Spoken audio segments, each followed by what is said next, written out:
Channel بات کرتا ہے اٹھا کے منہ بشاہوں سے، جہاں کو باخبر کرتا ہے یہ مفلس کی آہوں سے۔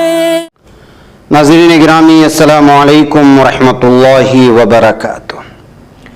آج کی بات خاص بات میں آپ لوگوں کا استقبال ہے۔ ناظرین گرامی، میں انصار عزیز ندوی اس وقت دن بھر سے آئی ہوئی کچھ اہم ترین خبروں کی تفصیلات لے کر آپ لوگوں کی خدمت میں حاضر ہوں۔ تفصیلات میں جانے سے پہلے آپ کو اطلاع کر دوں کہ آج کے دونوں پرائم ٹائم شائع ہو چکے ہیں، جس میں اہم ترین خبروں پر تبصرہ ہوا ہے۔ جن احباب نے نہیں دیکھا، جائیں دیکھیں، دوسروں تک پھیلانے کی کوشش کریں، لنک کو شیئر کریں۔ اور آپ جانتے ہیں کہ ہمارا کام اس وقت کہاں چل رہا ہے، اس میں آپ لوگ ضرور حصہ لیں۔ اس کی تفصیلات نیچے دی جا رہی ہیں۔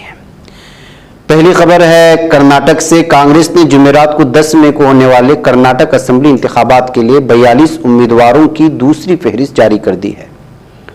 پارٹی نے 42 سیٹوں میں سے مولے کوٹے حلقہ انتخاب کو سرو ودیا کرناٹک پارٹی کے لیے چھوڑ دی ہے۔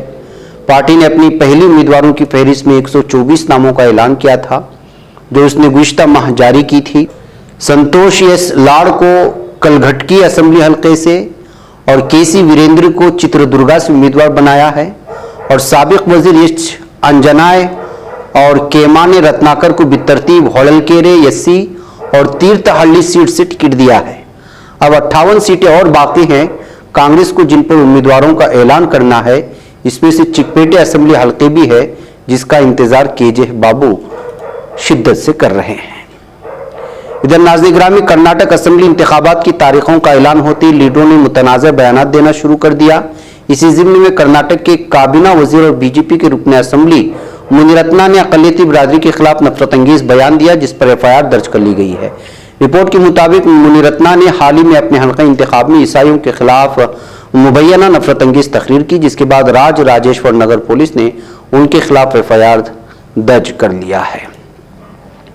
ادھر ناظرین گرامی، مرکزی وزیر قانون کرن رجیجو نے اپنے ایک بیان میں کہا ہے کہ مرکزی حکومت عدلیہ کی آزادی کو برقرار رکھنے کی حامی ہے اور زیر التوا معاملوں کو تیزی کے ساتھ ختم کرنے کے مقصد سے ای کورٹس پر توجہ مرکوز کر رہی ہے۔ وزیر قانون نے یہ بیان 5 اپریل کو گوہاٹی ہائی کورٹ کے پلیٹینم جبلی پروگرام میں دیا۔ انہوں نے کہا کہ اس سال مرکزی حکومت نے ای کورٹس کے لیے 7,000 کروڑ روپے کے بجٹ کو منظور کیا ہے۔ مجھے یقین ہے کہ فیصلہ اصل معنوں میں ہندوستانی نظام انصاف کو بدل کر رکھ دے گا۔ ادھر ناظرین گرامی، منی لانڈرنگ کیس میں جیل میں قید دہلی حکومت کے سابق وزیر ستیندر جین کو دہلی ہائی کورٹ سے اس وقت جھٹکا لگا جب عدالت نے ان کی درخواست ضمانت مسترد کر دی۔ جسٹس دنیش کمار شرما کی عدالت نے فیصلہ دیا ہے۔ ای ڈی نے ستیندر جین کی ضمانت کی مخالفت کی تھی۔ ای ڈی نے عدالت سے کہا کہ اگر جین کو ضمانت مل جاتی ہے تو کیس کے گواہوں کی جان کو خطرہ ہو سکتا ہے، اس کے علاوہ تفتیش بھی متاثر ہو سکتی ہے۔ ادھر ناظرین گرامی، ملک میں گزشتہ 24 گھنٹے کے دوران کورونا وائرس کے 5,000 سے زیادہ نئے متاثرین سامنے آئے ہیں، اور اس کے ساتھ ہی متاثرہ افراد کی کل تعداد 25,000 سے تجاوز کرنے کی بات کہی جا رہی ہے۔ ادھر ناظرین گرامی، ماہ رمضان میں پانی فراہمی میں 15% کی کٹوتی کے سبب ممبئی کے مسلمانوں کو سخت دشواری کا سامنا کرنا پڑ رہا ہے۔ خاص طور پر مساجد میں شدید قلت پیش آ رہی، کیونکہ ماہ مقدس میں نمازیوں کی تعداد میں اضافہ ہو رہا ہے۔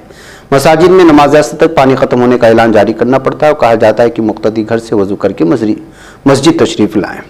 دراصل میونسپل کارپوریشن نے ماہ رمضان کے حوالے سے کوئی غور نہیں کیا اور تھانے سے چمبور ذخیرہ آب تک آنے والی پائپ لائن ہونے والی خرابی کی مرمت کے لیے کٹوتی کا اعلان کر دیا۔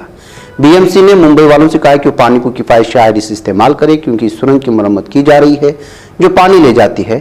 مشرقی ممبئی میں بھانڈو کمپلیکس میں ٹریٹمنٹ پلانٹ واقع ہے۔ نئی سیاسی تاریخ رقم کرنے، اپنی پہچان بنانے، فرقہ واریت ختم کرنے اور قومی اتحاد پیدا کرنے کے لیے ہماری پارٹی سے ہاتھ ملائیے اور ممبر بنیے۔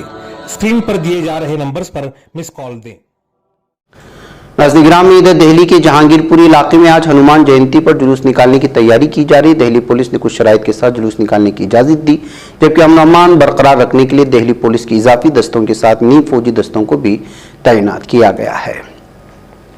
ادھر مرکزی ایجنسیوں کے غلط استعمال کی ایشو پر اپوزیشن پارٹیوں کو سپریم کورٹ سے جھٹکا لگنے کے بعد آل انڈیا مجلس اتحاد المسلمین کے صدر اسدالدین اویسی نے ان پارٹیوں پر بڑا حملہ کیا۔ انہوں نے کہا کہ یہ غلط قدم تھا، یہ سیاست کرنے کا صحیح طریقہ نہیں تھا۔ جب ہم وزیر اعظم نریندر مودی کی قیادت والی بی جے پی جیسے حریف کا سامنا کر رہے ہیں